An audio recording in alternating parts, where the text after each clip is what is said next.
The one line I always liked was, I'm going to do today what other people aren't willing to, so I can do tomorrow what other people can't.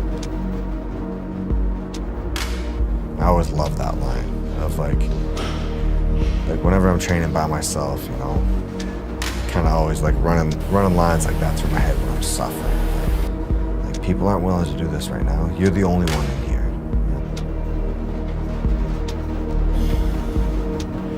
And then when I get to a competition and I'm able to outperform someone on something, I'm like, okay, I did yesterday what you didn't, so that I can do today what you can't. Just knowing that, trusting that the hard work I'm putting in right now, it'll pay off. Maybe not today, it might feel like shit tomorrow, but it'll pay off in the end.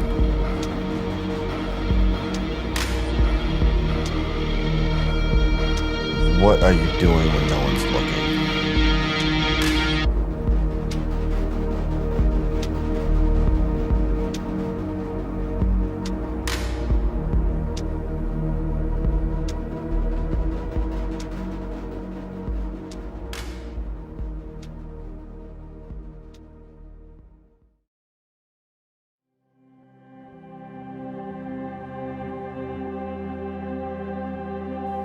My dad was a pairs figure skater. My mom was a singles figure skater. My dad, from what I've been told, had just split up with his partner, was kind of taking time off from pairs figure skating and was looking for a new partner. Saw my mom in the skating rink, went up and was like, hey, my name's Don. I think you should try pairs figure skating with me. She was not allowed to at first, and when they finally got permission from her parents, they started skating together and started dating and went from there. They were a pairs figure skating team in the '76 Olympics, Innsbruck, Austria. On the competitor side, I think I got the best traits from each of them. My mom was all about the training, the working hard, preparation, all that stuff. And my dad was just a pure performer. Loved getting in front of an audience, and that got him going. And I didn't realize until later on, but like I made a joke one time, like we were trying to get my dad to start exercising a bit, and I said something to my mom, like, you know, I think once he gets back in the routine, you know, it'll just be like back like when he was skating, you know, once he started got it part of his regular day, you know, he would enjoy training again. And my mom was just laughed, she's like, are you kidding me? Your father hated training. Like she was like, it was like pulling teeth to get him to the rink early in the morning. She was like if there wasn't an audience, he had no reason to do it. But then my mom, on the other hand, was just like put in that work, like when the work gets done when no one else is watching type thing. So luckily, I got the good traits from both of them. So yeah, I know the importance of, you know, when you're on the competition floor, it's just a reflection of what you've been doing all year long.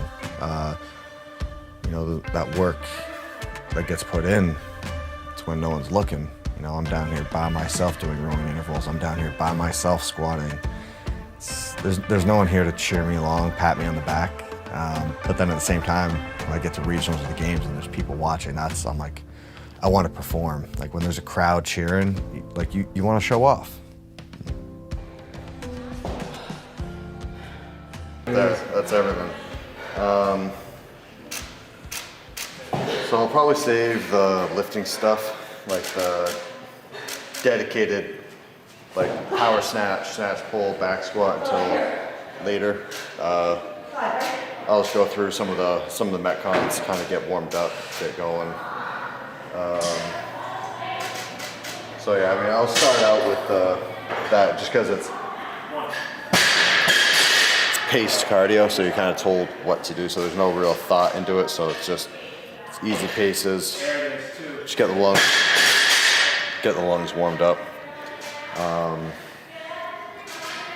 And then I'll go into the metcon, like actually having to push it and kind of grit through it. And then after that, I mean, everything else, it's numbers. There's no like trying to work through it. It's like, nope, these numbers hit. Kind of just check it off the list, more or less. Yeah, I mean, today's lighter day.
I feel beat up. Yeah. Like, from being on the road for so long, sleep got really screwed up the last couple days on the road. And then yesterday my training is affecting me today. And I knew it would. It's just the way it goes. But so I'm feeling super slow today. So kind of grind it out on those days? Yeah, I mean, like the workouts I did, it's like, all right, I know I'm not going to be performing at my max potential, but you know, instead of like my goal being like the fastest time I'm capable of, like when I'm fresh, just pick something. So like the one workout, it's like, if I were fresh, I probably could shaved off like the minute, 45 seconds, something like that. But instead, I'm like, okay, I'm not gonna be able to do that. Just go unbroken. You know, don't let go of the bar. That was my goal. So slow down the cycle time. Try to stay consistent on the row. Just pick out a different goal for the day, something that I can work on, something to focus on. Okay, I look at my medal from 2015, and I hate that fucking medal. It's because I didn't do it right, you know? It's like second place. I got second place in 2015. I should be proud of that result. I was the second fittest man in the world. But I just look at that and I'm just like, I fucking hate that year. Because I'm not proud of the effort I put in. I'm not proud of the corners I cut, you know?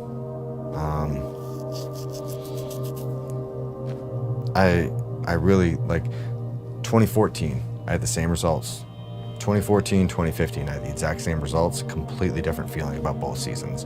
2014, I was so excited, I felt like I had won second place. 2015, exact same results, I felt like I had lost and gotten second place. Oh, it's just about the effort you put in, the expectations you set for yourself. And so 2016, you know, quit cutting corners, started doing it right, and the results showed for it. And so as long as I'm training, I'm going to keep trying to do it that way, and we'll see what the results reflect.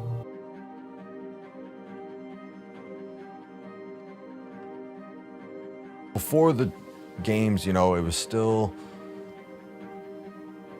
training because, you know, that's where my friends were. That's what they were doing type thing. Never taking it seriously, not putting in any long hours, you know. But it was like hour or two in and out of the gym. That summer of the 2014 games, I was working full time. I had an engineering internship at an aerospace company, so you know that consumed a ton of time. And I think before that, like I had never met any other games athletes in terms of like actually been with them outside of competition. So like I always just assumed they were in another league, you know? I didn't know what they were doing for training. I didn't know what they were home lives were like. I didn't know anything about them. So I just assumed they were these untouchable athletes. And then at the games, there's a couple different scenarios, you know, I kind of sit down, like athlete briefing, and I sat down next to one of the really good guys, and I remember Kenley like, huh, you're my size. Like, and like we're in little chairs, and you kind of look at my quad next to theirs, and I'm like, oh, like our legs are the same size. Like, you're not like this superhero everyone has on a pedestal. Okay, like maybe I can compare with you. And I mean, rookie year of the games, I mean, you don't know what you're about to get hit with. But I mean, held up fairly well, made some really dumb mistakes, had some really good moments, and came out in the wash in second place. I was like, okay, I think I can do this. 2015 was just like being dumbass. Ended up getting second again. But then by the 2016 season, you know, I kind of figured my stuff out, kind of figured out what I needed to do, what I needed to change for that upcoming season. You know, really dedicated myself. I wasn't in school anymore, so really dedicated everything. You know, day revolved around my training. It wasn't just my time in the gym is when I put in the work. You know, I started putting in the work outside of the gym as well. And I think that was a big game changer, and that was when I realized, like, okay, I can do this.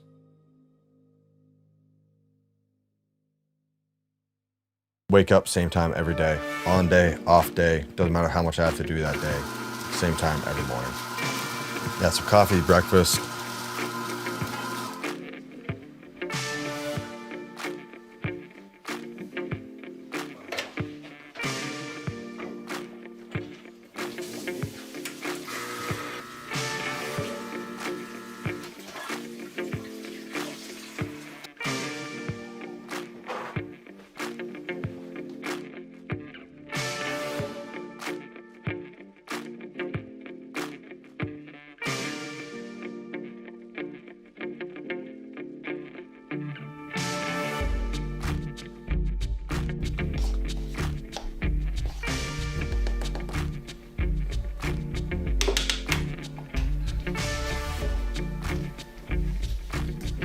Search to find this.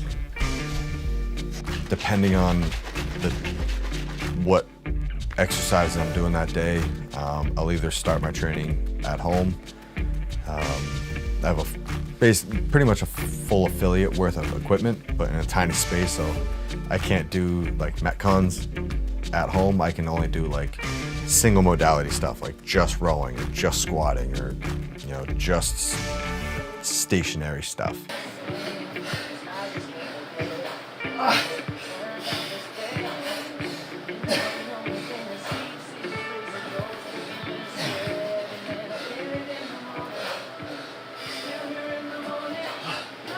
There's certain stuff I'll never do down here because it's like I can't get to the point of like just suffering. But then there's other stuff that it's there's no opinion. I really don't like workouts where there's opinion in it of like, oh, I think I did that correctly, or yes, no, kind of. I like things that's like there's definitive numbers. Like, hold this number for this duration of time. Check. Like, it's either you did it or you didn't. There's no fucking opinion left in it.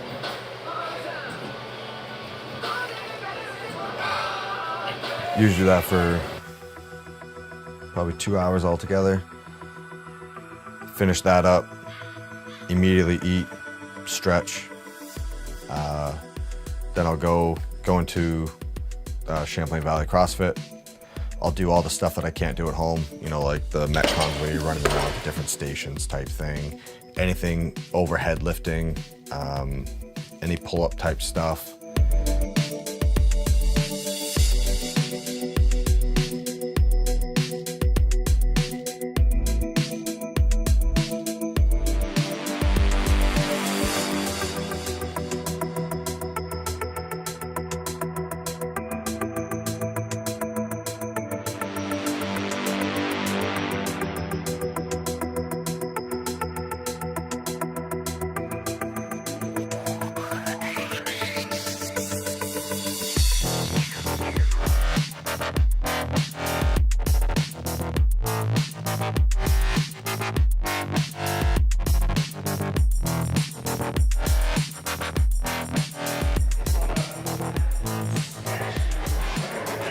That was the pace. I probably could have done 2 more rounds at that same pace. So, probably should have pushed a little more. Finish that up, stretch, eat, and then usually when I get home, I'll do another like hour or 2 of like just kind of the accessory work, you know, stuff that isn't hard. I'm not going to be breathing heavy. It's kind of stuff, you know, you can do it with a buddy and kind of carry on a conversation the whole time. Just all that little nagging stuff that just piles up. Finish that, stretch, eat, bed. So I'm in the corner, like, I didn't realize at the time, like, the top lifters in CrossFit are snatching like 285, maybe 300, and I'm just repping out 275, like, not too much effort. And so some of the people are like, what? What are you doing? Like, dude, why aren't you like competing type thing? I'm like, well, like you haven't seen my cardio.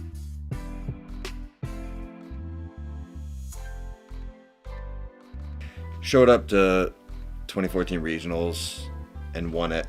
And so I think that's when people like kind of first noticed me. They're like, oh, like this is your rookie season at regionals. And you did so well. I was like, nope, actually, I was here last year and like did very well in events that required heavy barbells and then tanked everything else.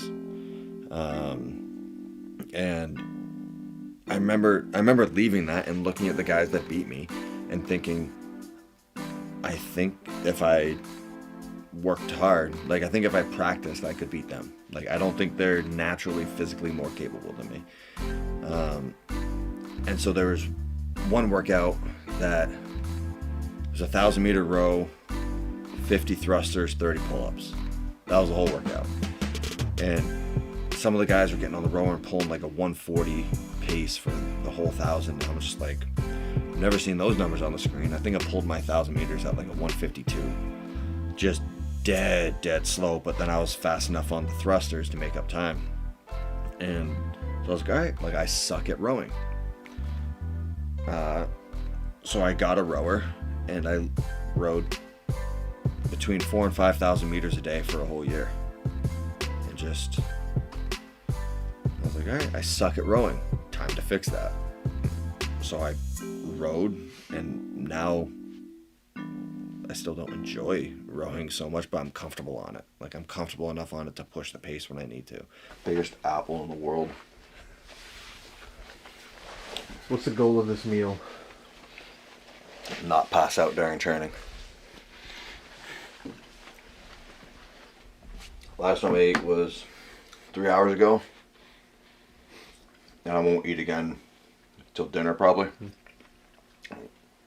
So I just want something that'll get me through training, but not make me full. Because I'm about to run on the treadmill a lot.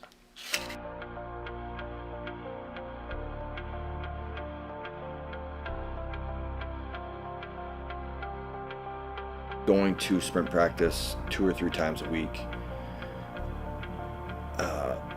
Probably 6 months, but that was the only reason it was like that was because that's when Essex High School had sprint practice. If they had it 5 days a week, I would have been there 5 days a week.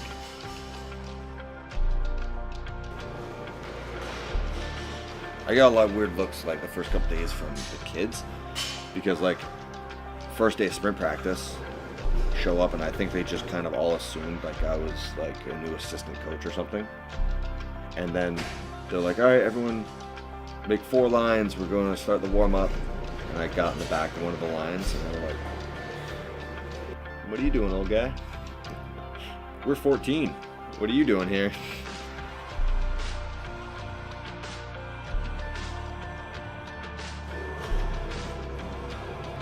Sprinting with the high school team was incredibly humbling. It was like, you had the games for a couple years in a row, and it's like, okay, I'm physically capable, you know, like I'm one of the top in the world in the CrossFit scene. And then I'm showing up to sprint practice, a bunch of 9th and 10th graders, and just getting thrashed.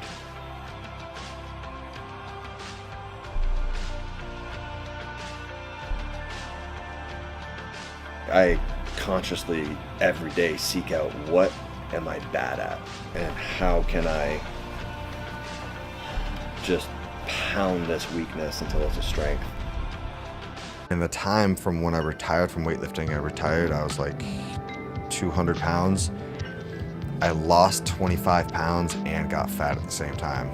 Like, I don't know how that sway happened, but I remember coming back from that job in Alberta and just having like a big gut and like just flabby. And I was like, what the hell happened? I used to be in shape. And you know, just really not a happy camper, you know, just missing something, you know. Moved back to Vermont. I don't know anyone. I'm older than all the kids in my class, you know. I hear what they're doing outside the classroom. I'm like, I want nothing to do with you type thing. Like, they're just typical college kids, you know, away from home for the first time, partying, and it's like, I had no interest in that. No friends, no girlfriend. Didn't want to meet anyone that I was around, and it's like, and the fact that I'm like 5 or 6 years behind track of everyone else. You know, everyone in the class is 18, 19 years old. I'm sitting there at 24 years old. Man, I just wasted 4 years. So, I was like, all right, I'll start being a little more physically active, you know. I'll get back into weightlifting just for the exercise. I'm not gonna compete, I'm not gonna train or get on a cycle for a competition, like just regular, go in, you know, maybe feel good about myself. So I just looked up CrossFit in Vermont because they all have bars and bumpers. So I just walked into the gym. Owner came out, hey, how can I help you? I was like, hey, Matt, I'm a weightlifter. Can I weightlift? Basically like, hey man, I don't want to do your CrossFit thing. So yeah, I would just go in there a couple times a week and sit off in the corner out of the way of the class, and I would do my snatches, clean jerks, squats, watching everyone else run around with the loud music playing, and like, yeah, that was my introduction to CrossFit, of like this chaos going on with the loud music. And like weightlifting, it's like you're in a quiet room. Your coach is watching you every rep. Like, you don't lift unless he's watching you. One person lifts at a time. If someone's going for a heavy lift, everyone just freezes, you know? Like, no one walks in front of them, no one makes a noise, nothing. And then this introduction to CrossFit, watching me do Fran, and it's like, whoa, this is chaos. But they all had smiles on their face, and I'm sitting over in the corner alone, like Debbie Downer. And I was like, all right, maybe there's something to this.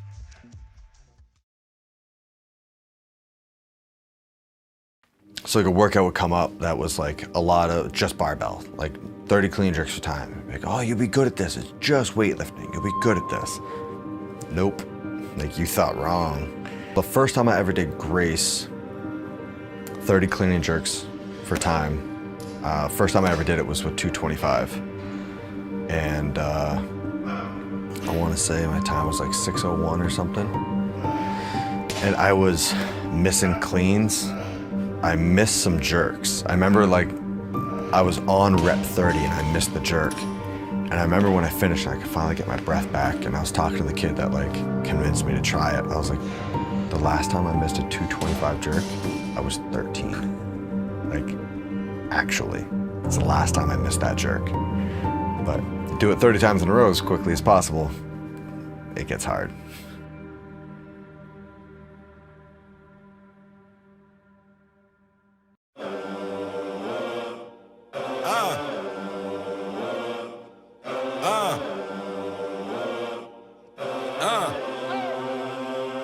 I'm in it just to rewrite history, cause I'm in the mood to label us the leaders of the new school. This ain't for the radio, can't find this on YouTube. This the type of killing that these critics ain't used to.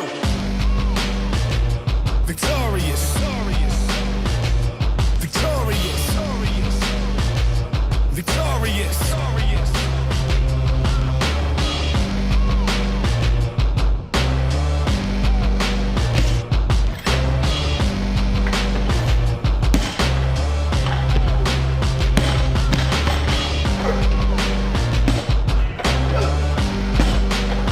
Last competition, I hit a 300 kilo total. I want to say like I snatched 133 kilos, cleaned 167 kilos. And I remember I just like finished and I walked off. My coach was all happy and a big hug, and I was just like, all right, I think I'm done. And he's kind of like, okay, like, I get it. And it was really uneventful, anticlimactic, just had enough. So I was like, all right, time to move on to the next phase of life and figure out what the hell that is. So we used to go back and forth between my camp and here, and so it's a 6-hour drive.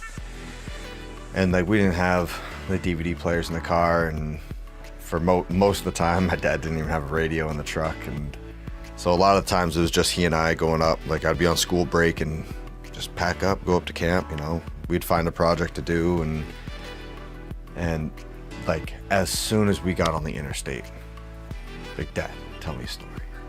Like there's no radio, no movies, no TV, like it was just, Dad, tell me a story. He'd be like, oh, well, what do you want to hear? I'm like, and like I knew a list of his friends that he skated with. I'm like, tell me a story about you in port. And so he'd have a handful, and I always thought it was so cool. He's like, oh, you know, we were on tour, we were in Spain, like at the World Championships or some pro tour, and just cool stories about him with friends traveling the world and getting experiences that none of my friends' parents had those stories, and I was like, that's so cool. Like, and then to boot, like, you know, he's on tour with my mom. Like, they met at 18, they're seeing all these cool countries, and I always said, like, I just want to find my way to make those stories. And as a teenager, I thought that would be through weightlifting. That didn't pan out the way I was hoping it would. And then it started happening with CrossFit, and you know, it's just, I'm going on all these trips and touring around, being with my friends and getting to see all these places that I would never get to see otherwise. I'm like, all right, these stories are getting made. All right, cool. They kind of corral everyone, you know. They call the heats, tell you what lane you're in. Everyone gets in your little corral for 10 minutes. And in that 10 minutes, I usually dry heave, puke, you know, just the nerves of that waiting, that anticipation of, I think it's half knowing, like, this is about to really hurt. Like I'm about to push myself to a level that's not enjoyable. But then also like the fear. I'm always so scared going out of the competition floor, you know, thinking all these guys are more capable than me. Like, what if things don't go right? Just being really scared, you know. All these guys have trained all year to win. No one's showing up trying to win second place. Everyone's there to try to get first place. So that's pretty nerve-wracking to me.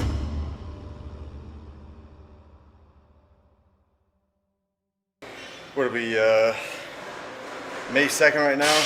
We're like 2.5 weeks out from regionals. The East Regionals, first week to go. What weekend is that? May 19th? How's training been? Well, training's good. Not hitting any crazy numbers, no PRs, anything like that, but just, staying healthy, feeling good. Kind of games training's in full swing. I'm on that regular routine that I always chase after. I like routine. I like staying home. I like being in my house, having my facilities, all that stuff, all the stuff I'm used to. I like that.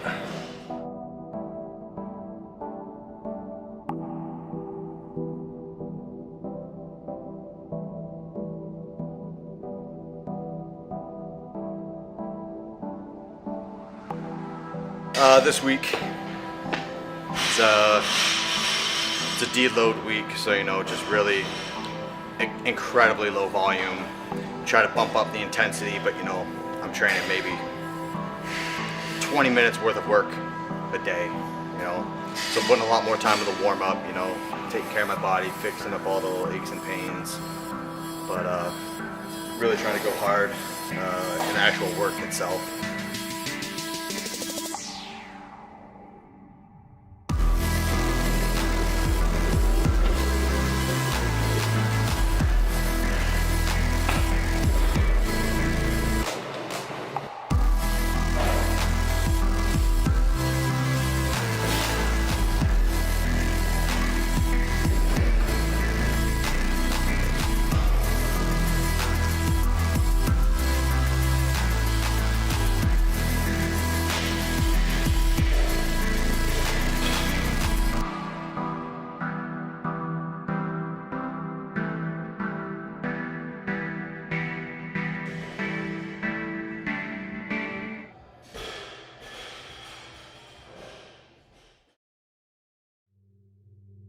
I don't want that fear to go away.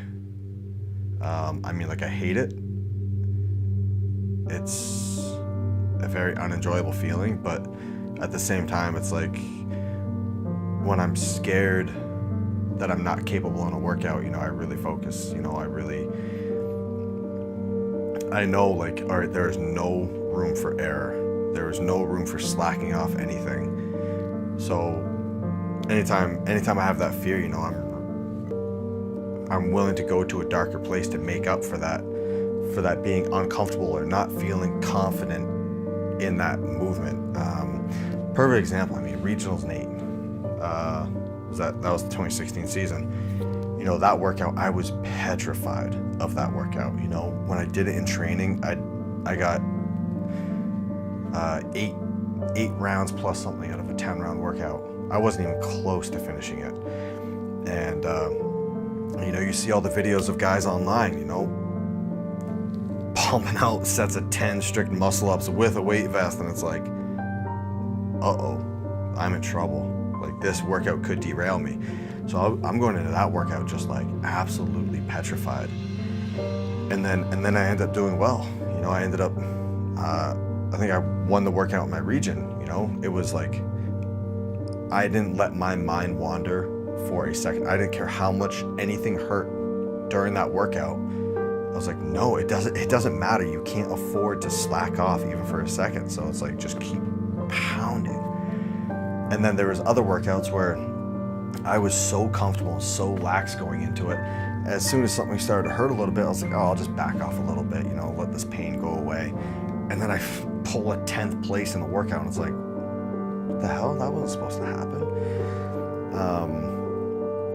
So it's part of it is I don't want to get rid of that fear. It really pushes me to strive for excellence.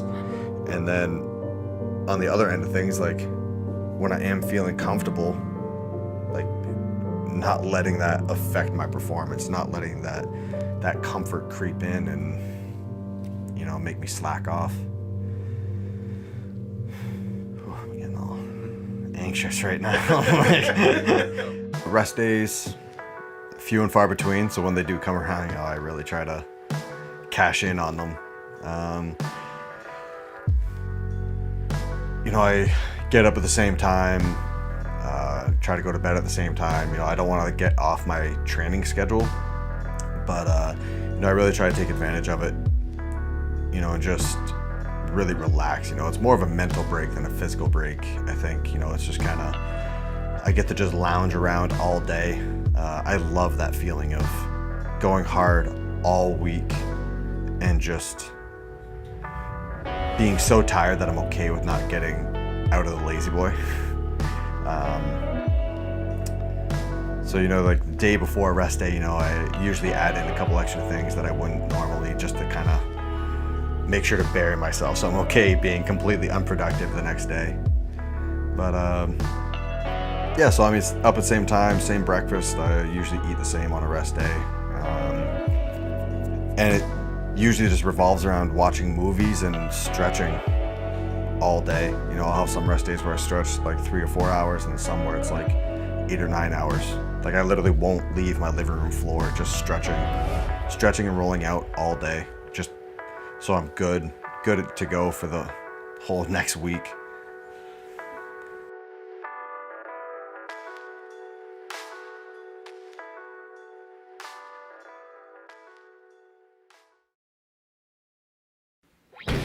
Pretty much all my days revolve around coffee, motorcycles, guns, and CrossFit. If the weather's good, I usually take my motorcycle out for a big long ride. We got some beautiful, beautiful roads around here going up through the mountains. So I get lots of time in on the motorcycle. There's really good shooting range not too far from here, so it's pack up a lunch and go have a day at the range, out enjoying the sun and working on target practice.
If it's a day of, or just like an afternoon, knowing that like I'm not leaving the living room, it's pretty much guaranteed it's going to end up on The Office. I've watched the show 100 times. It's the type of show you can watch without watching it. You just hear the audio going, so you're not really concerned about watching it and missing something. It's just that familiar show. I don't need to think about it. It's cheap laughs. And I've seen every episode 20 times, so it's kind of that mindless show to watch. I like crime movies, like a lot of those. Stuff like The Town, Boys in the Hood, stuff like that. It's pretty rare that I'll like gamble on watching a new show. I'm home so little, and like I have so little time to like actually just be like, okay, I have an hour to sit down and just turn off my mind and relax. It's pretty rare that I'll like gamble on watching a new series. I'm like, I'm going to what I know will make me laugh. So yeah, it usually ends up on The Office.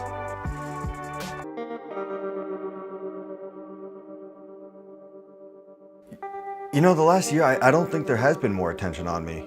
You know, I think last year was probably a better story for people to talk about of, you know, oh, he's come second twice. Is this year that he's going to change that? You know, that's a much better story than like, oh, he's been here 3 times, he won it once, you know? Like, I mean, people will make a story out of whatever they want, but, I mean, there hasn't been too much more added attention this year. So, I mean, it's just kind of the same as any other years. You know, I've stopped traveling quite as much during competition season. So it's anytime someone wants to film, you know, I'm like, all right, well, this is my schedule. I'm staying home, you know, I want to keep in my routine so that I can, you know, tap the potential out of every single day. You know, I don't want to be taken out of my environment, have to like, you know, change my sleeping schedule for 3 days at a time or change my diet for a couple days. You know, I want to just stay where I know I'm comfortable, where I know I can have my training routine.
That was good. Usually a workout like that doesn't end on the run. Just makes it hard when it does, because you can always go faster.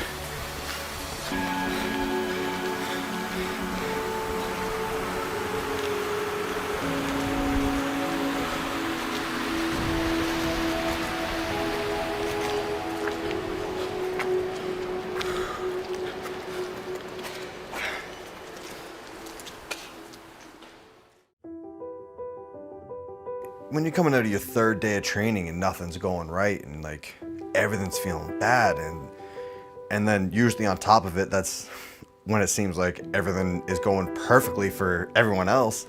So it's like you just sit there, you're like, oh man, like what's happening right now? Like this is my job, this is my full-time job, and I'm not doing well at it. Like this isn't good. But you know, it's those moments that, you know, you have to,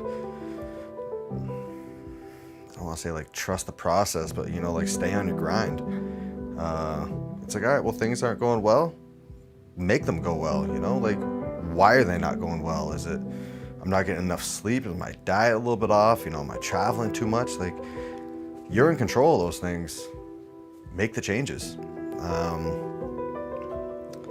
And I mean, when I'm going on like week 4 of, you know, I'm just staying home, the only person I'm seeing throughout the day is my girlfriend. It's not like I have friends dropping in from out of town to train. It's not like camera crews are around all the time. 99% of the time, I'm in this room alone.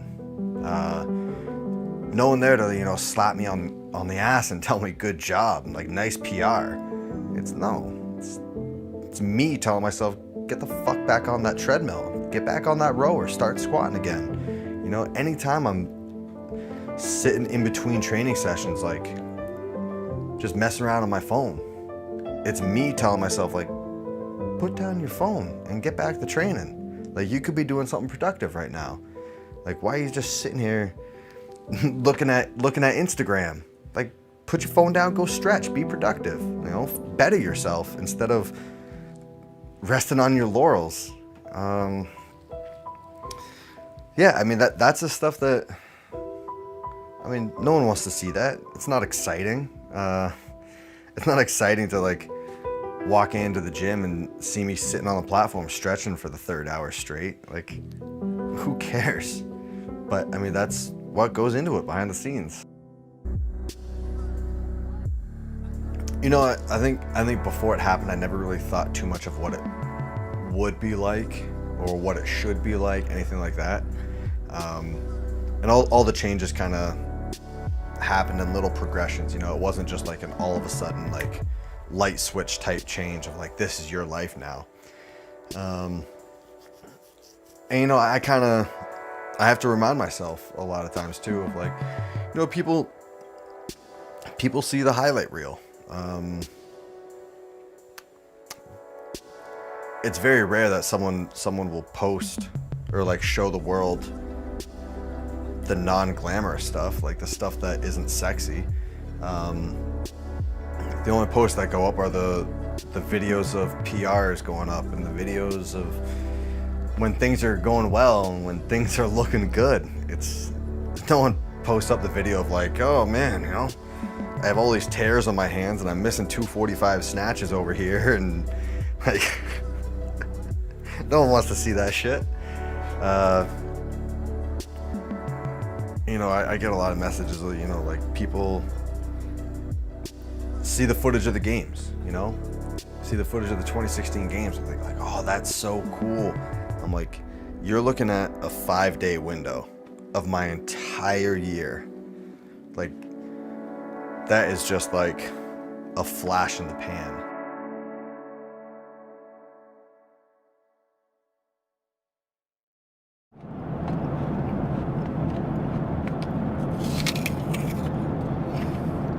Is this good content? It's really good. We're not doing too much today. Just one quick workout. No barbells or anything like that. Just kind of put the pedal down, high intensity, low impact stuff.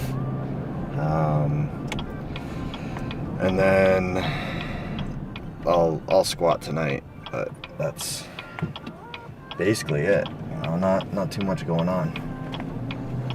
Easy day. Body feels good, you know.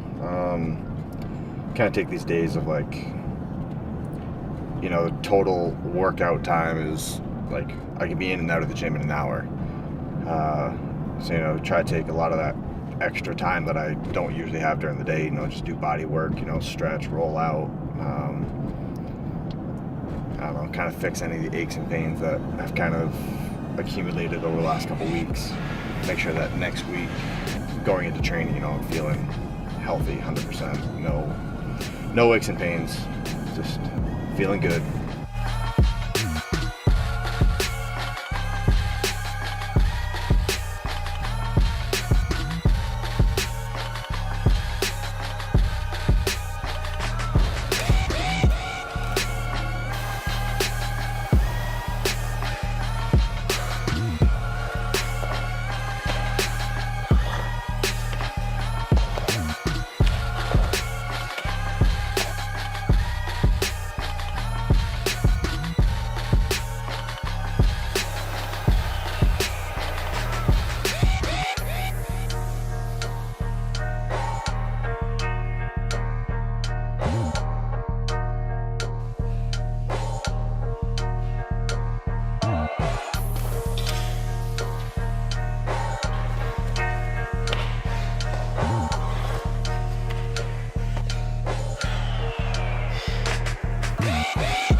when I'm done with CrossFit, you know, I'm not going to try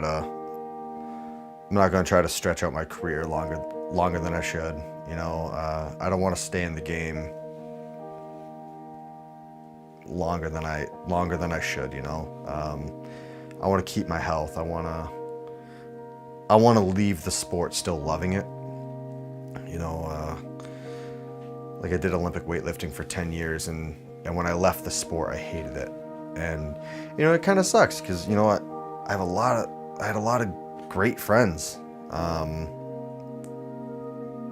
that I met over the years. You know, like I grew up with them. You know, started competing when I was 12 years old and had the same guys at every competition, and like we would train together, we'd get together in the off season. And I remember for a long time after I finished weightlifting, and it was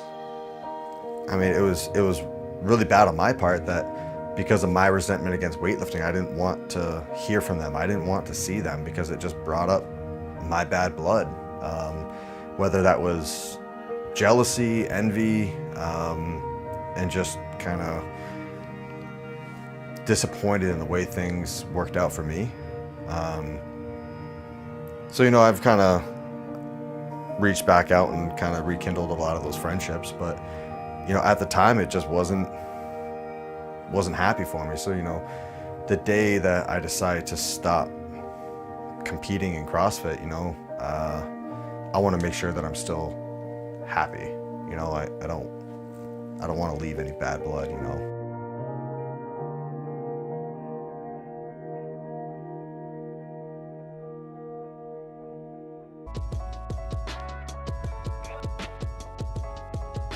So I've never followed too strict of a diet.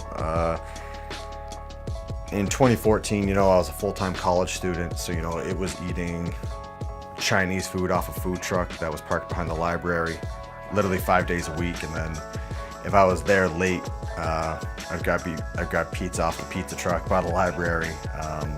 So I remember 2014, in a 3-month span, I did one competition and I weighed 169 pounds.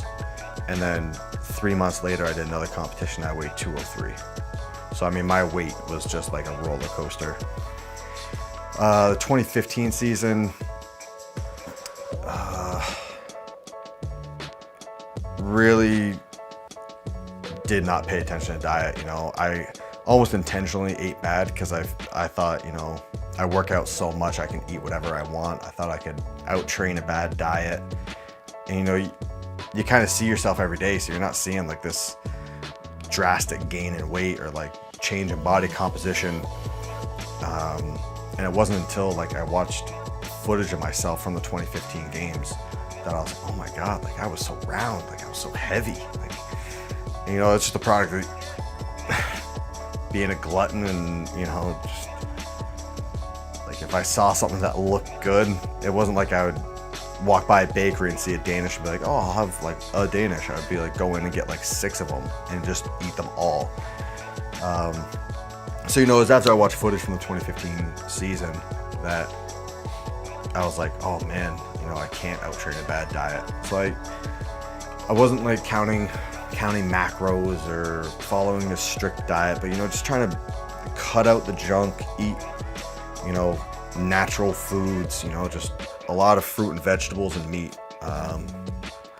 And, you know, kind of the rule, like if it comes out of a package, you know, probably shouldn't eat it type thing. So trying to cut out all processed foods. My body composition changed quite a bit. You know, I dropped 10 pounds pretty quickly. So, you know, instead of floating, you know, just over 200 and having the problems of any gymnastics movements, you know, when I was over 200 pounds, my hands are just tearing. You know, just that little bit of extra weight would just cause calluses to rip. So, you know, now I float closer to 190. You know, not trying to have those like giant fluctuations either of, I used to wake up and like I barely have breakfast and then skip lunch and then have just like a huge dinner. But then I remember some days I would get in the gym and like I'd be doing heavy lifts and like, you know, get lightheaded and be like, oh, I have to go eat before I train anymore. And so then I have to put my training on pause for 2 hours so I can go eat, let the food settle, and then have the energy again to go train. So now it's I make sure I eat throughout the day. You know, I have meals planned. You know, I have a sponsor that sends me pre-made meals. So Paleo Natural sends me food that is like, there's no preparation. You know, it's take it out of the freezer, throw it in the microwave, and it's made. You know, it's not going out of my way. It's not a hassle in my day. But yes, you know, just trying to stay even keeled with my energy levels throughout the day, not binging out at 10 o'clock at night right before bed type thing. You know, simple stuff that I should have been doing from day one.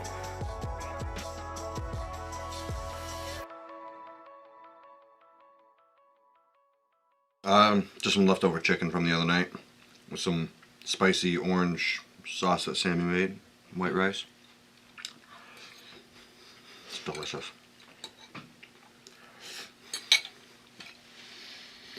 It's just to tide me over until we get to dinner. No, nothing too crazy. I have breakfast 8:30 every morning, and then I usually don't eat. Like I might have a meal mid-afternoon if I'm training at home, but if I'm not home, I'll eat again like 4 or 5 p.m. and then like all my calories in the day are between 5 and 10 p.m. All of them. What makes up most of your diet? Rice.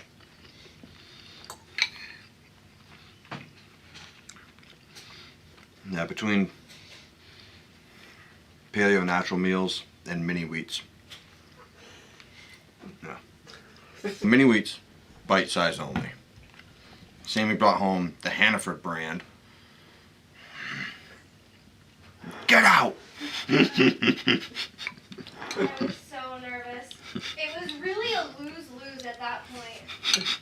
Because it was like, okay, get the regular brand, but the big size, and get criticized. Or do the bite size, because what's your reasoning for the bite size, though? You fit more in mouth. Yes, and the proportion, and like... And the frosting ratio's all jacked up. Yeah, the frosting ratio. So it was like, okay, I'll get the Hannaford brand, but the bite size, because then at least the frosting ratio should still be up to par. It was not. They seriously taste like cardboard.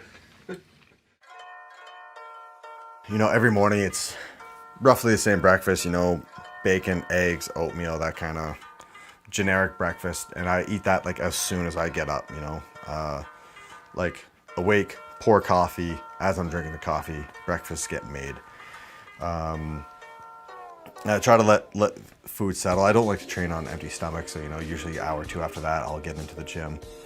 On the way to the gym, I always have the same shake, you know, creatine, glutamine, beta-alanine, and aminos, kind of just all thrown in one. That's my pre-workout shake.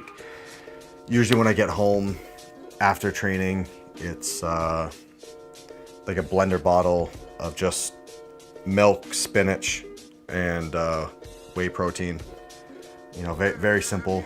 And then I usually won't take another pre-workout shake before my second day of training, or my second training in the day, just because I'm fairly sensitive to like stimulants. So I cut out all stimulants after like 1 or 2 in the afternoon. And then right before bed, you know, brush the teeth, and I take the wad pack of, you know, the fish oil, vitamin D, all that stuff. Just a pack, just have them right near my toothbrush, so I remember to take them every night. But it's, yeah, same thing, day in, day out. Nothing special, nothing sexy. It's just the stuff that I find has the most bang for the buck.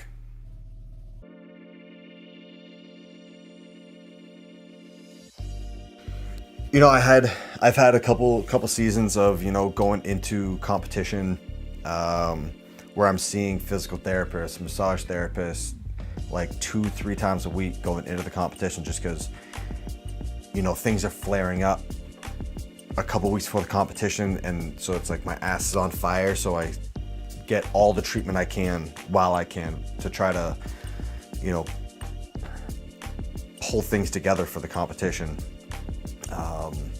You know, I'd wait until things were injured to try to fix them, whereas now intentionally put in a lot more time and effort before things are hurt, you know, to kind of maintain things, you know.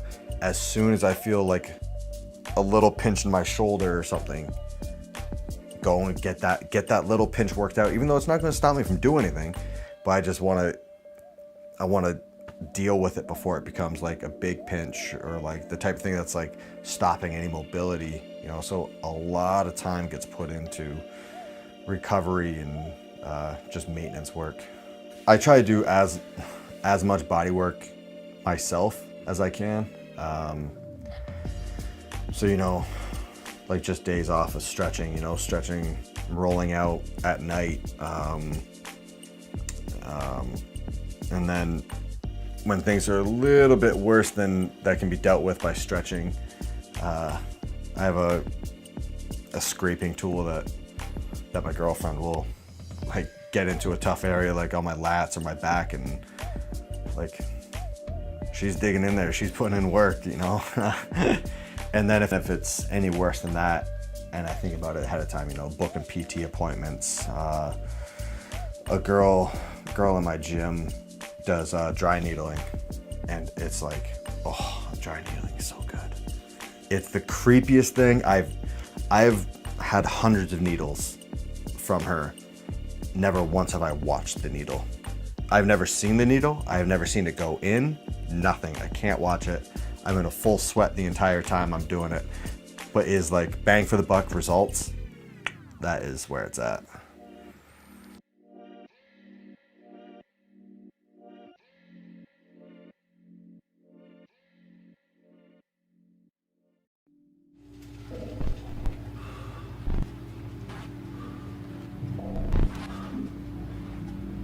It's that constant reminder of whether I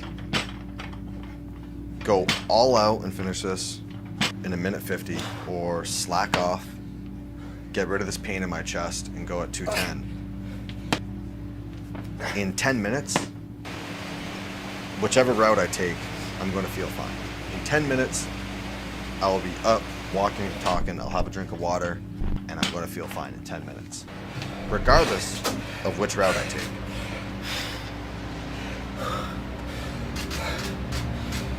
But which one is going to make me feel better about the effort that I put forth that day? You know, if I slack off, add 20 seconds to my total time, I'm gonna leave the gym that day thinking like, man, I didn't really give everything I had today. Like, next time. Or I can push myself to the limit where, like, as soon as I see that finish on the screen and just like collapse. 10 minutes later, when I'm having my drink of water, I'm gonna think, man, I'm proud of myself. I'm proud of that effort I put in today. I did everything I could today to push myself to that final goal.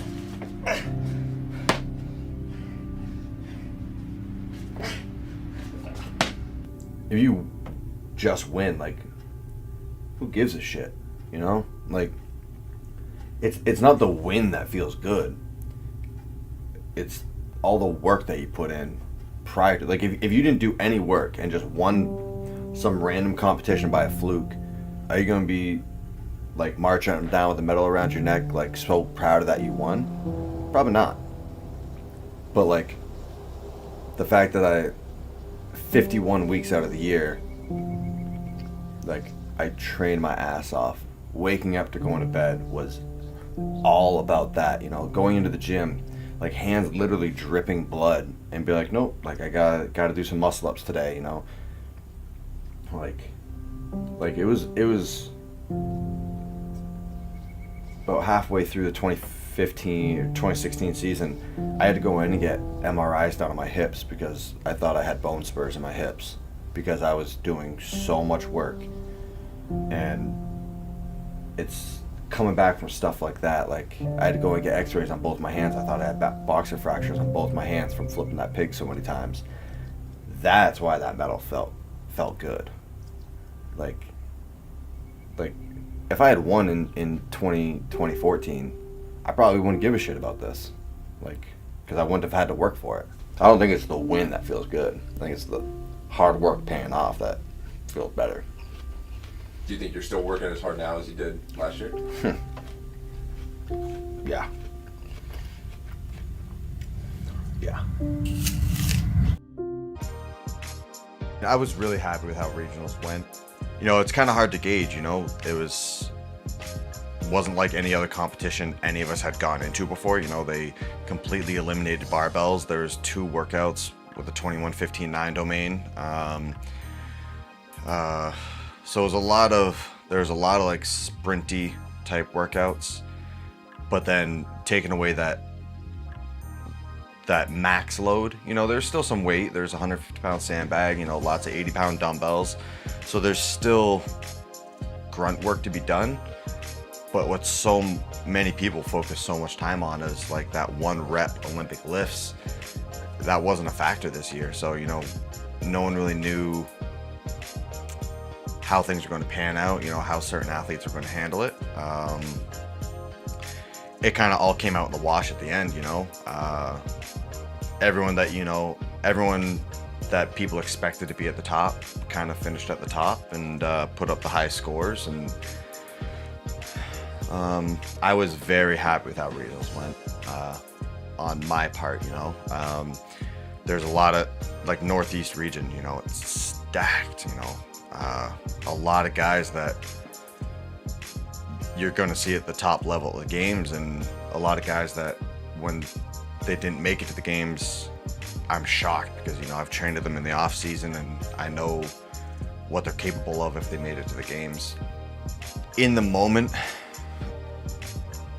it's kind of pain in the ass having like the top guys in your region, because now you need to take multiple competitions seriously. It's not like I can just kind of walk through regionals and then focus on the games. You know, I gotta produce at regionals as well. But then on the other hand, in the big picture, it's great going against those guys months ahead of time. You know, see what they're working with, see how I chalk up, see what my deficiencies are compared to these incredible athletes. So went well. Picked up some stuff that, okay, like the work I was doing in the off season on that paid off, and then other stuff that, okay, like this movement or this time domain or this stimulus, you know, I got to work on it.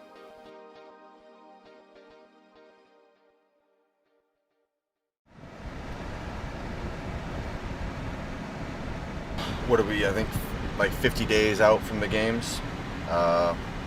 Like give or take a couple days.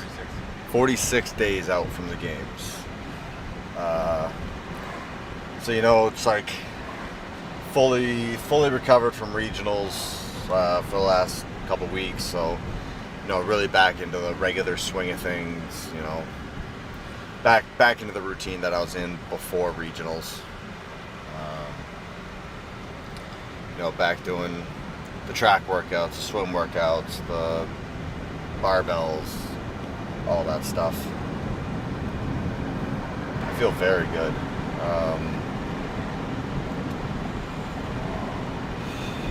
Yeah, I mean, there's nothing that's happening that I'm like doing backflips over, but nothing bad, you know. So that's where I want to be, you know. It's usually when one element of training is going so spectacularly well, there's usually something that's at a deficit that's suffering because of that. But, you know, just nice and even across the board.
So, you know, I just haven't been hitting the higher percentages as often as I would like to be comfortable with those movements. And so I just said, all right, like I want to just do a test run, you know, progress report, see where I'm at. So I had a number in mind, you know, I figured like 345, 350. If I could hit that with how my training's been going, with doing the really tough swim workout this morning, like I'd be satisfied with the 350, knowing that with all those other elements that are being taken into factor, that yes, I could do more. I'd be up at the numbers I want to if I was in the ideal situation. And with a 350, I can still work off the numbers I've been working off and produce the results I want to come August. Yeah, so you know, it's not like the clean jerks were going exceptionally well. 315, 335, kind of routine numbers. 355, I was very happy with how 355 went. It was an awful lift, but it was the fact that, you know, I caught the bar out of position, and usually that's just a dump the lift right away type thing. But came up, was able to get readjusted, get my breath, and still complete 355. And so I was really happy with how that went, considering the circumstances of, you know, it was out of position. It wasn't the pretty technical lift, but it just let me know, like, okay, if you catch a bar at a place, it's not just dump it and try again later. I don't have to waste that attempt. Yeah, so made the 355 and just was, I don't want to say just like fuck it, but you know, it's like kind of what's the point of doing 365? It's been done before, you know. I don't want to say it's a routine lift for me, but I mean, I've hit it a handful of times. So I just threw on an extra 10, made it 375, kind of a pretty number. And I mean, it went better than I could have imagined, you know. It was like, for me, it was the picture perfect lift, you know. Everything was right in place. There was no sticking point out of the clean. It was just like clean, breath, jerk, done. You know, there was no struggling, no walking around. So I was pretty happy with that. But I think I'm more happy with the 355, just with the confidence that came behind it of, you know, you can fight for something. For some reason, we thought it'd be a good idea to go to the track at 1 p.m, 90 degrees outside, 60% humidity, and with no water. Like, what can go wrong, right?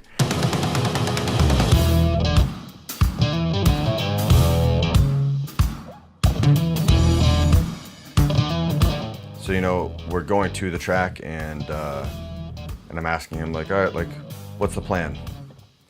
And he tells me the workout, and it's 200-meter interval on a time split. Finish the 200, jog back 100 meters, and then 200 again. Jog back 100, 200 again, jog back 100. And do that until you've completed 4 laps around. So it's 16 intervals, 3,200 meters at pace, and then 16 100s of trying to recover while still jogging.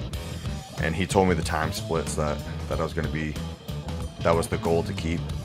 And I was telling him, like, are you sure? Like, is there a break built in, like after every 4, after every lap, something? Like, he goes, nope, I think you can do it. I don't think so. And he goes, yeah, you can. Okay. And so all I'm thinking to myself is like, okay, I'll try. I'll give it my best effort. And the worst thing that's going to happen is I'm going to pass out on the track, and hopefully someone comes over and sprinkles water on me, and I'll be fine. So it's like, it's just the acceptance of like, okay, worst case scenario, this is going to absolutely hurt like hell for 30 minutes. If I pass out, it'll end earlier. But I'm not gonna die. And even if I fail and don't hit my splits, good. You know. Then for the next 50 days, I know what I have to work on. Got it. The workout was what, 5,400? Plus you had 1,200 and warm up. 1,400. Shoot. Yeah. 7,000. 7,000. I'm just overheating. Do you feel your heat keep rising? Yeah. Yeah. I know it's not good because I'm not thirsty. Yeah. The track time and the pool time definitely get more attention when he's in town because it's an area of training that I'm not familiar with, you know? When other stuff in the gym comes up that I'm like, all right, you know, I need to work on my snatch.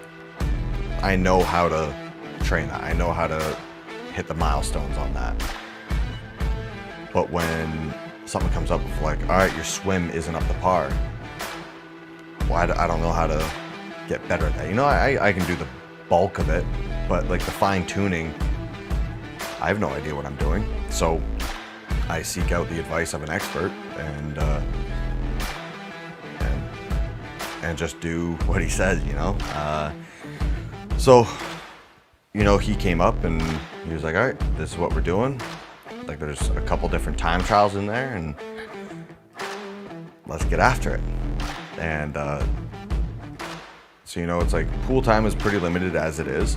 But then pool time with the expert in the lane next to you, kind of yelling out split times and yelling out critiquing technique.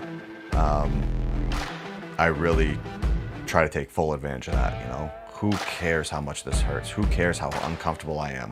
He's in the pool with me for 1 hour. And like those hours I can count on one hand throughout the year. So it's like I'm taking every ounce of potential I can out of this session.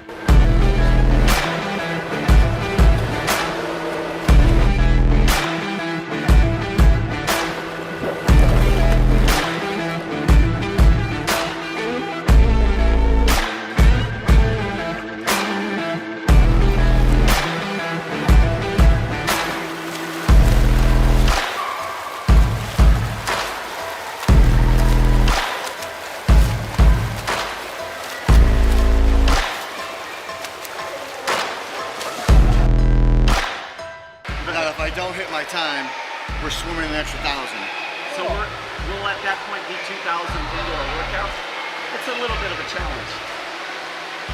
I'm gonna do the swim, make it in time, but not touch the wall till after, just so I can do the extra 1,000. Oh, you're gonna go like this? You keep it running.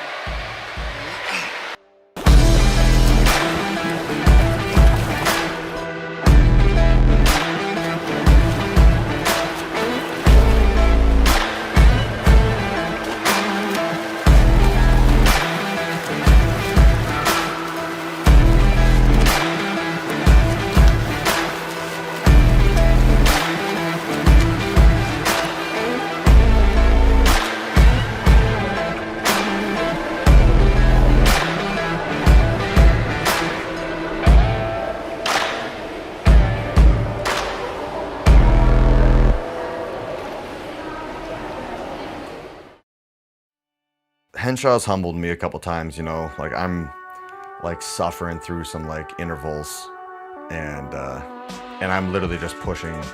I'm no longer thinking about like, okay, I need to hit this interval in this time split. It's literally just go as hard as you can and hope that you get in under the time split. And as I'm doing that, he's running next to me backwards, just like yelling like technique stuff. I'm like, damn, he's running backwards? This is embarrassing. No, I mean, I like it, you know, I'm not,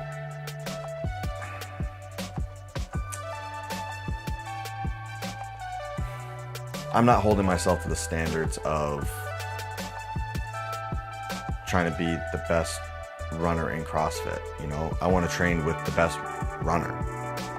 Granted, that's very unrealistic that I'm like trying to compare myself to someone who's running a 4-minute mile, but that's what I'm striving for.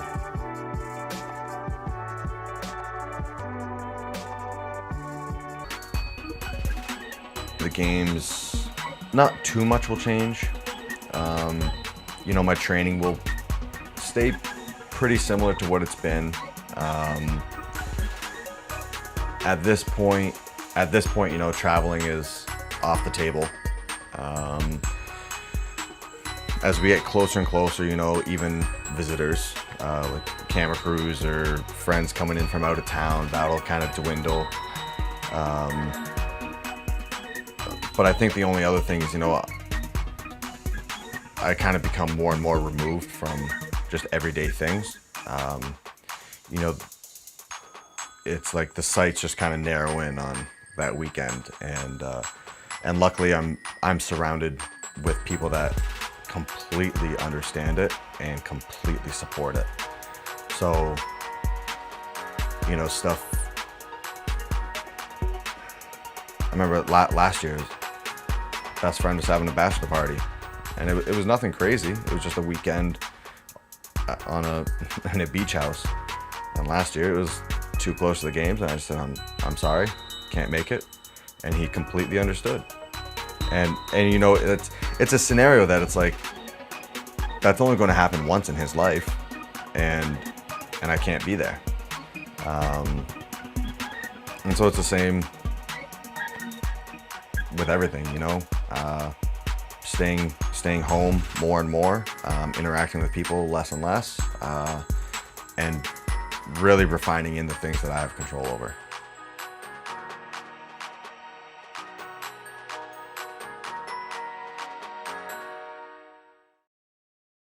What's really unique about Matt is the fact that he was an Olympic level weightlifter, and he is not rested.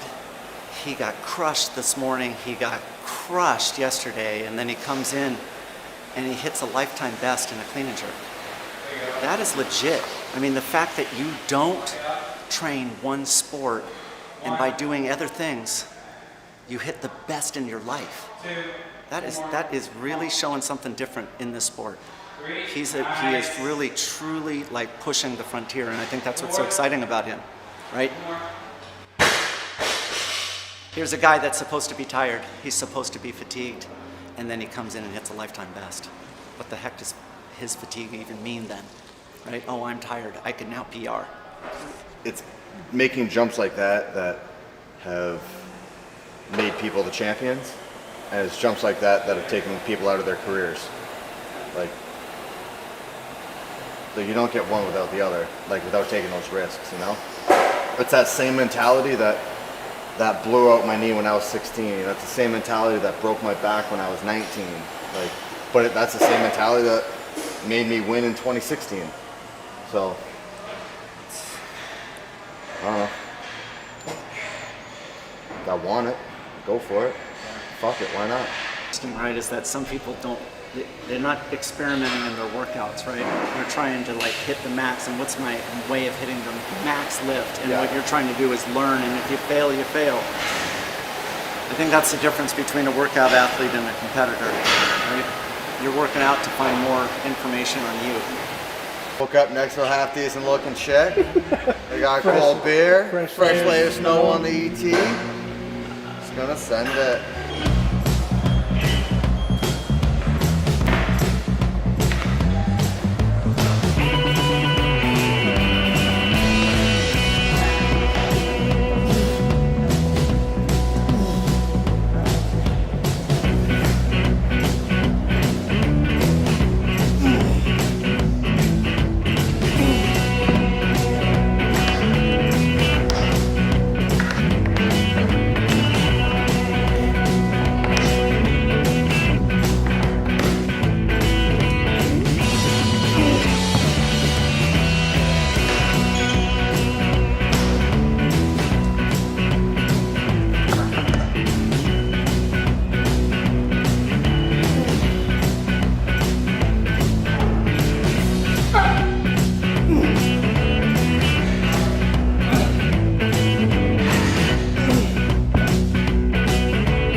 just feet hit the ground, feet hit the top of the plate, and like thin plate.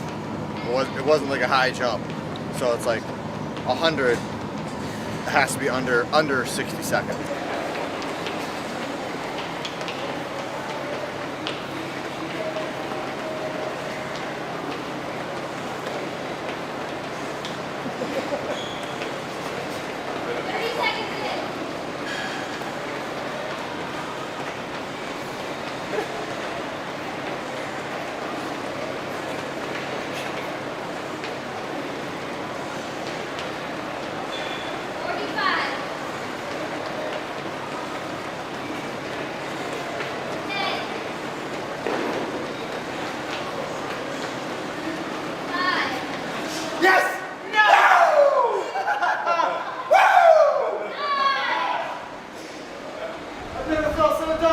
That drill is cool because anybody can do it. Yeah. Right, and measure up against you. But the thing is like you did it in an incredibly fatigued state, right? I figured at the end of the day, he's trained 6 hours. I figure he's good and tired, and clearly my rested is more tired than his tired is tired. But I remember when I finished weightlifting, when I kind of walked away from it, and you know, I wasn't really proud of the effort I put in. You know, I wasn't proud of the results, anything. And one of my really good friends that I grew up weightlifting with, who became very successful in the sport, we were having a conversation, and he said, "Man, like, why are you just packing it in? You know?" He was like, "You were good." And I specifically remember telling him I did not get in the sport to be good. I got in the sport to be great. And it didn't pan out in weightlifting, so I just kind of looked for my next venture. So now with CrossFit, going into every workout, I'm telling myself, like, I'm not here to be good. I'm here to be great.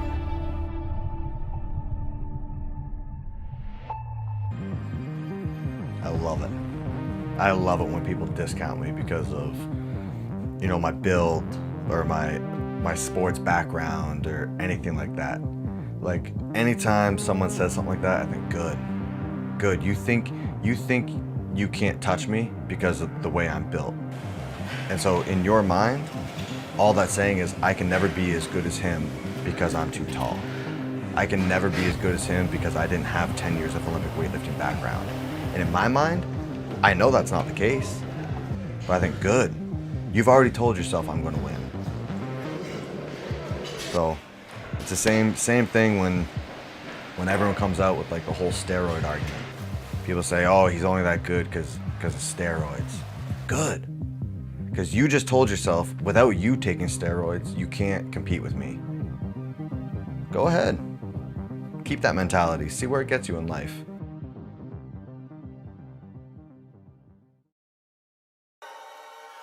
People see an ounce of adversity and they shy away. Bergeron actually sent me a thing the other day, and it was like, cowards and champions have the same fears, but the difference is how they attack them.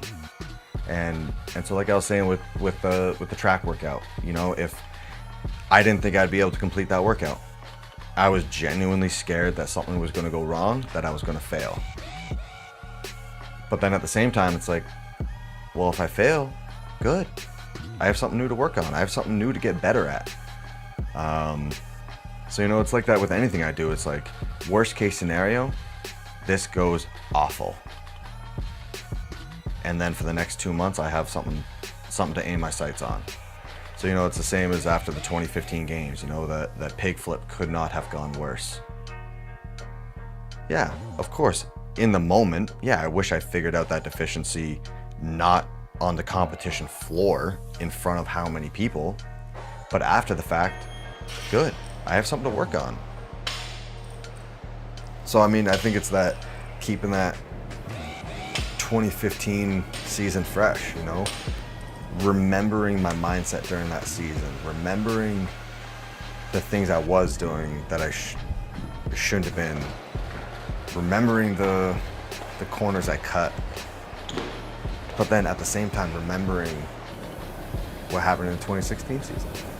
And not just the good stuff. Keeping the whole season fresh in my mind of like, you know, how did I deal with injuries? How did I deal with being tired? How did I deal with this, that, everything, you know? Keeping that stuff fresh in my mind, watching footage, reminding myself, you know, when I'm having a bad day of training and I don't feel like training, I don't feel like going hard, going back and watching some video of the 2016 season and reminding myself how good that felt. Reminding myself like all this hard work right now will pay off.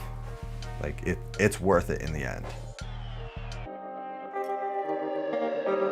You know, I talk to Sammy about this all the time, you know? Like, I'm not trying to lie to myself and say like this is gonna go on forever, you know? There's a timestamp on it, you know? When that's gonna be, I hope it's far down the road. I'm gonna try to make it far down the road. But, you know I don't want to be a coach. I know I don't want to own a CrossFit gym. I'm in CrossFit because I like to compete in CrossFit. But you know, I kind of look at it as the same as when I left weightlifting. You know, when I left weightlifting, I was lost, you know?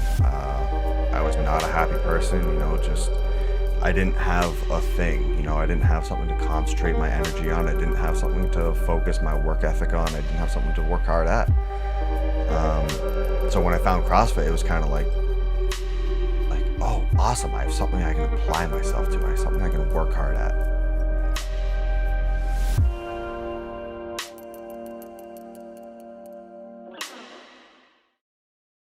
Huh? I was asking if you had all this stuff.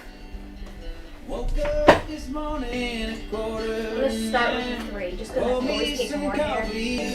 looking down on me. There's a hole in the wall. It's coming right through. What a song to let my old lady down. It's time I can dream.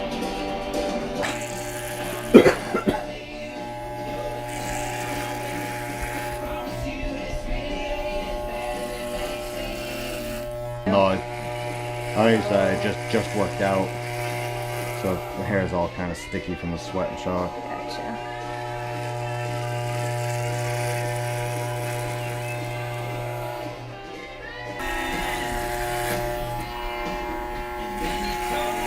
Look up.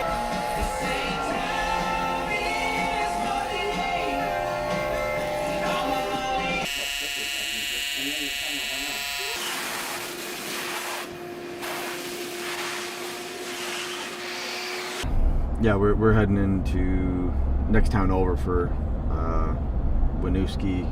Just got an email of a duplex up for sale, so we're just driving by to take a look at it. If it looks like anything decent, I'll call the real estate agent and kind of get a showing for it. But it's kind of fits the mold of what I've been looking for, you know.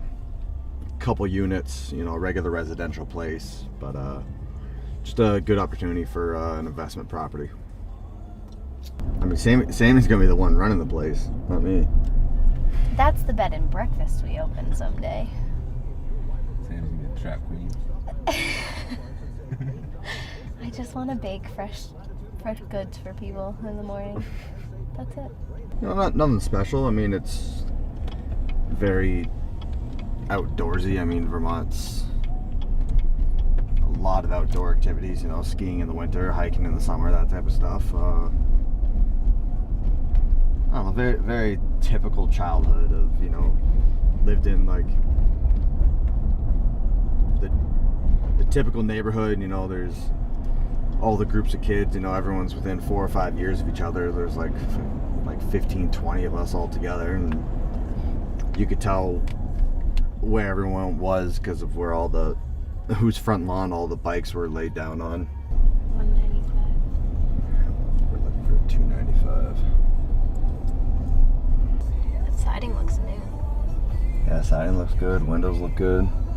Yeah, there's 2 separate units for utilities. Super easy to redo yourself. Yeah.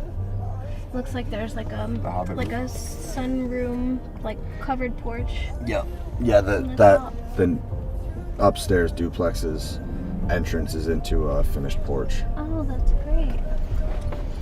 All right, I'll call the real estate agent. Yeah. You just gotta get in there, you know. Just shove it in, man. Don't be scared.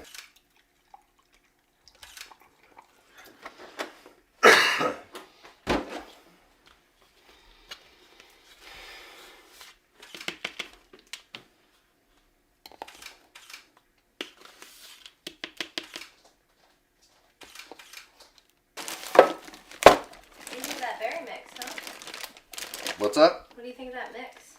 Oh, you haven't used it yet. Pay attention, Sammy. Oh, I never think this through. It's too full.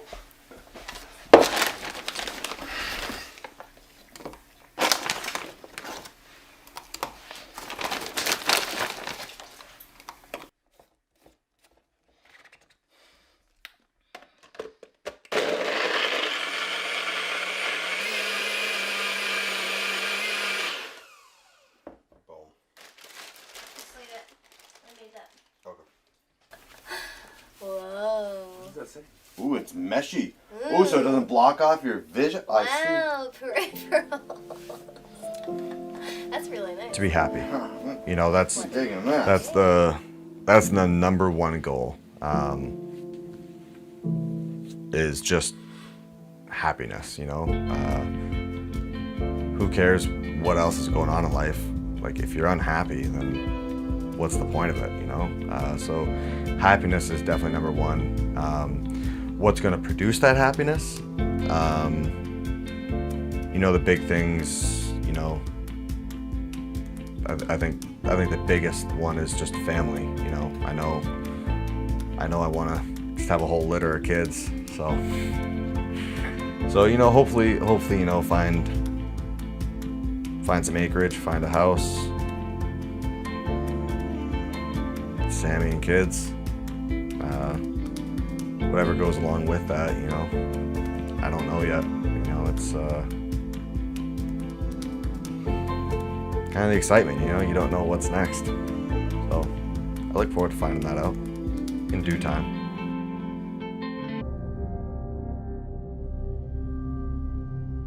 Like, I look at my medal from 2015 and I hate that fucking medal. It's because I didn't do it right, you know? It's like second place. I got second place in 2015. I should be proud of that result. I was the second fittest man in the world.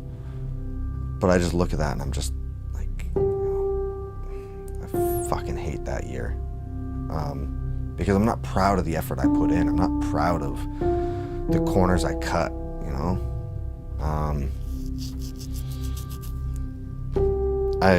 I really, like, 2014, I had the same results. 2014, 2015, I had the exact same results, completely different feeling about both seasons. 2014, I was so excited, I felt like I had won second place. 2015, exact same results, I felt like I had lost and gotten second place. Oh, it's just about the effort you put in, the expectations you set for yourself. And so 2016, you know, quit cutting corners, started doing it right, and the results showed for it. And so as long as I'm training, I'm going to keep trying to do it that way, and we'll see what the results reflect.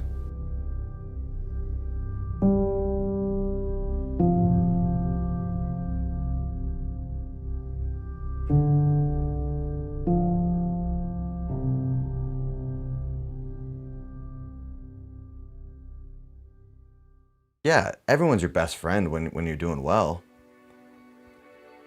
But who's there, like, building me back up when things aren't good? Who's there building me back up when something goes catastrophically wrong, you know? And the people I have in my life are those people. And that's why they're in my life, you know? They've come through in a moment that I needed them. And even simple stuff, you know? I'll be here at home training, and doors closed to the apartment, And like when the music gets turned off, Sammy knows, all right, music's turned off, that's training's done. And I'll literally walk into the living room and just lay on the floor, just sprawled out. I'm so tired, and I'll just like fall asleep right on the living room floor. And I don't have to say anything, I don't have to do anything, and she knows like I don't want to eat, I don't want to do that, but she'll come up, like kind of shake me, like, here's dinner. And like she's there to support me, she's there to help me do the things that, you know, I probably won't do on my own, of eating right after training. She'll remind me like, hey, you're gonna book a PT appointment, you're gonna go get a massage, like you need to do that. And so it's that stuff, that day in, day out, the little things, you know? When I'm on the floor competing, that's for me. And like, I know it sounds selfish, and hell, it probably is a little selfish, but I'm out there competing for me. Like, I know my parents are proud of me, but they're just as proud of me for graduating engineering school on the dean's list. They're just as proud of, like, that's unconditional love, you know? They're gonna love me and support me whether I get first place or 40th place. They don't care. If I had bad results and the people around me, you know, they're very brutally honest, and they're kind of like, well, did you work hard enough, or like, did you do the things that you thought you had to do? And if I was like, yeah, I absolutely did, and just the results weren't good enough, then it would be like, okay, then hold your head up. But at the end of the day, if it was like, well, no, I mean, I was staying up late, you know, I wasn't training, you know, I was training 3 days a week and eating like crap, then they'd probably be like, well, you probably deserve the results you got, you know? But no, they support me day in, day out. They love me regardless of the results.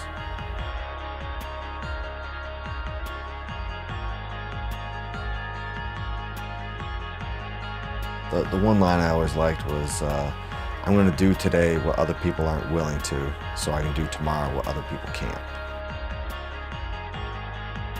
I always loved that line of like whenever I'm training by myself, you know, kind of always like running lines like that through my head when I'm suffering. Of like people aren't willing to do this right now. You're the only one in here.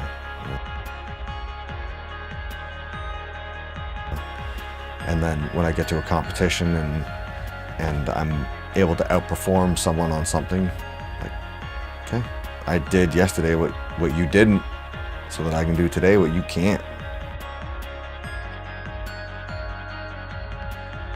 Just knowing that, trusting, like, the hard work I'm putting in right now, it'll pay off. Maybe not today, you might feel like shit tomorrow, but it'll pay off in the end.